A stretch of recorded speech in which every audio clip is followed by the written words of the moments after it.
What do you think about when you think of the name National Geographic? Whether you like it or not, National Geographic's something that's been around for longer than most people realize. In fact, it began in the 1800s. That tells me that they're doing something right, and just like anything else in the world, it flows with the times, evolving into something audiences everywhere can appreciate, all the while learning something new. For a company that's more than 130 years old, that just goes to prove that there's always something new to learn. Recently, Will Smith joined National Geographic and Disney Plus to teach us even more about the world that we may not readily understand in the latest docuseries, Welcome to Earth. The concept behind this nature series was an idea Will Smith had to challenge himself to live a little bit more and to explore the ends of the world and beyond. And he does this by specifically exploring the areas that, even though are sometimes invisible to the naked eye, are just as powerful as if they weren't. There's a lot of focus on the senses, such as light, color, smells, sound, and much, much more. There's lessons such as facing your fears to truly live, all told in breathtaking episode-by-episode structure that at times left me with goosebumps.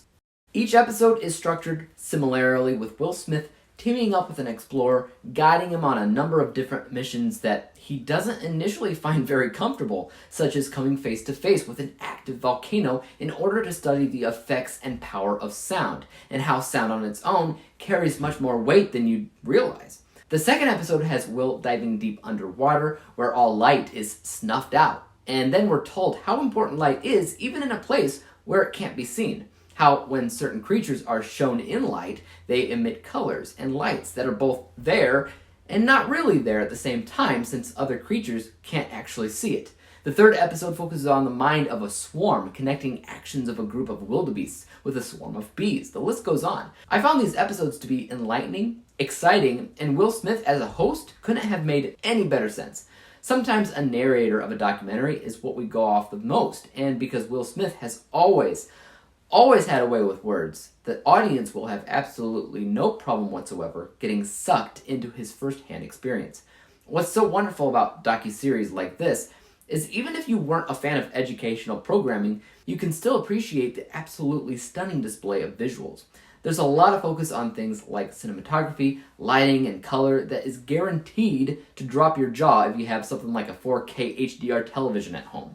More and more, this has become more of a norm for National Geographic. So if nothing else, watch it for those visuals. Now, I'm not typically a guy that watches a lot of documentaries or docuseries. I only do so when something about it piques my interest. Now, being a fan of Will Smith in general certainly doesn't hurt anything, but this is a series that I think works incredibly well, and he does a great job piloting it overall. I'm going to give this series 88%. If you're somebody like me who's a fan of Will Smith, then you're probably going to enjoy it. If you're a fan of nature documentaries or docuseries, then again, you're going to enjoy it. If you're somebody that just likes a brilliant display of lights and colors and things like that, you'll also enjoy it. There's a little bit of something for everybody. So overall, I absolutely recommend you watch this series if you're kind of on the fence of whether you want to watch it or not. It's definitely worth it. But guys, have you seen Welcome to Earth? And if you have, let me know your thoughts about it in the comment section down below. And as for YouTube, you guys know what to do. Hit that like, subscribe button, and bell to be notified when I come up with my next review. And until then, peace out. Dave examines movies we just watch for fun. Davey is the expert. He is the #1.